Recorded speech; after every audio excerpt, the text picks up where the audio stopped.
While we were planning the initial weatherproofing of the building for winter, we entered the site with a builder. At that time, the building next door was being demolished by a large excavator.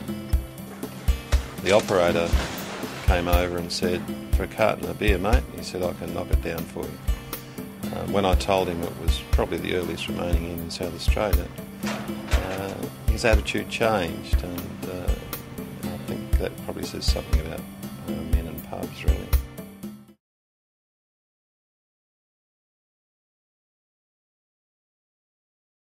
I first entered the former Beresford Arms Inn in about 2002 following the fire, and the damage was extensive. I went through with State Heritage people because it's a State Heritage place, and we were really wondering what we would do with the place. I wondered for a week whether the building could be saved or not, and after I'd talked to State Heritage, we decided that it could be saved, but it would need quite a lot of money spent on it. Following the fire, the family of the owner put the property to auction, but they only got one bid, probably because of the condition, and the bid didn't meet their expectations. Several of the councillors in particular thought the building was sufficiently important that it ought to be saved, and the only way of doing that was for council to buy it, which council eventually did, and that process took some 2 years, but after that it allowed the building to be saved and the whole process of conservation to begin. Flightpath was initially approached by the Adelaide City Council to undertake a dilapidation assessment of the building to check its condition and see whether it was savable. The councillors were keen for this to be a demonstration project to show to the public that old buildings in poor condition could be conserved, and that was a considerable challenge. Flightpath architects spent a number of weeks assessing the condition of the building. We found every problem known to man, ranging from the initial fire damage, which had obviously caused structural problems with the roof, through to water damage caused by putting the fire out.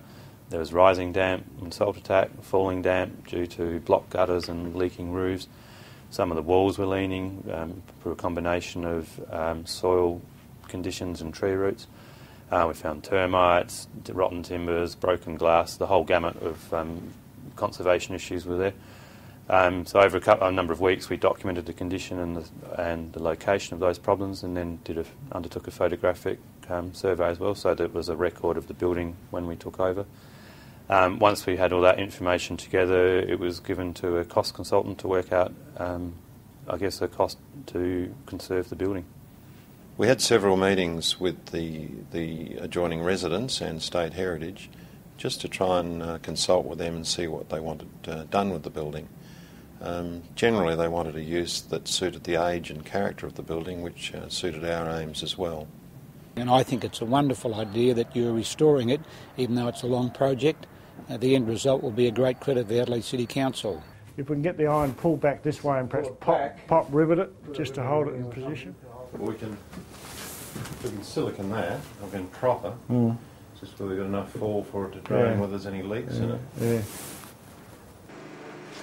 After the dilapidation had been identified, the council engaged Bradbrook Constructions to undertake some stabilisation work and to basically make the building safe.